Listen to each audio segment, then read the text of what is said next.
two-time Obama voters who switched in 2016 to vote for Donald Trump. Trumbull County. Farmland and factories dominate the landscape, and union Democrats dominate local politics. But the last 4 years, especially Obama's second term, industry has been hit hard. Many steel mills, manufacturing plants have been closed, and thousands of jobs have been lost. This year, all 4 Sitesmen voted for Trump. What did you like about Obama? And then, what did you like about Trump? I think Obama represents a lot of love, and I think that he's a good man, and he did all he could. And we supported him for 2 elections. Yeah. And then when those changes really didn't come about, and Obamacare actually affected me personally with my own mother, I think we needed a change once again. You know, I wouldn't vote for either one. You voted for a Democrat all the way down, but could not vote for Hillary Clinton. No. Her morals and his morals, I just, no. They both scared me. Let me give you guys a chance to respond to some of the stereotypes about all the Trump voters.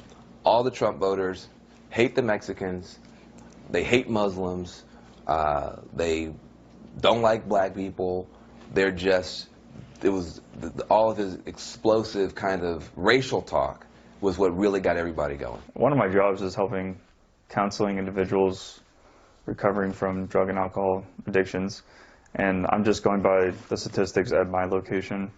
Most of them are minorities. I would probably go as far as to say 80–85%.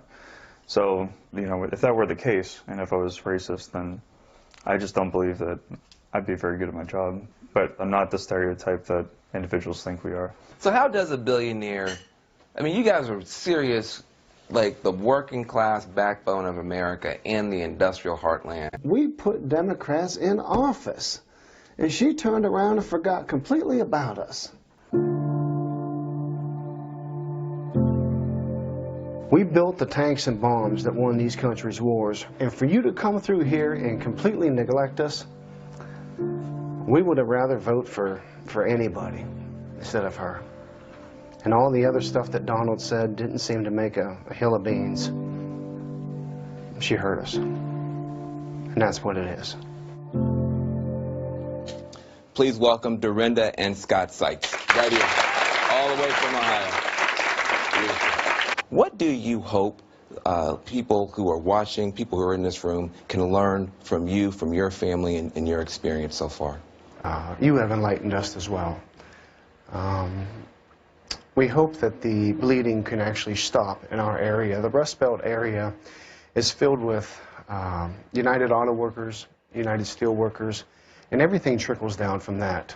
And when they seem to suffer, the rest of us suffer. What would it look like? I mean, he owes you now. I mean, what needs to happen for you to feel like you jumping the fence was worth it? Well, we'd like to see him come to the area and at least walk through and see what we see each and every day. We have a ton of mills that have seemed to close up, and not only did they close up, but they've been torn down and removed. They look like ghost towns. Yeah, I saw that. I mean, that was crazy. There were these big mills that had been there your whole life, your parents' life, your grandparents' life, that had been razed to the ground just in the past several months. So these bombs were falling on your landscape in the election season, and you didn't feel that the Democrats were even taking note. Absolutely.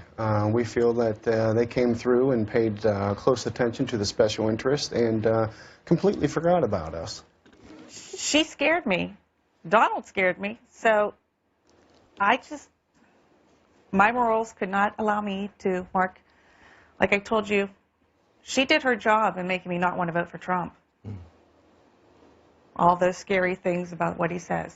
But she did not do her job in showing me why I should vote for her. Wow. And I do a lot of work in urban environments. We got too much gun violence.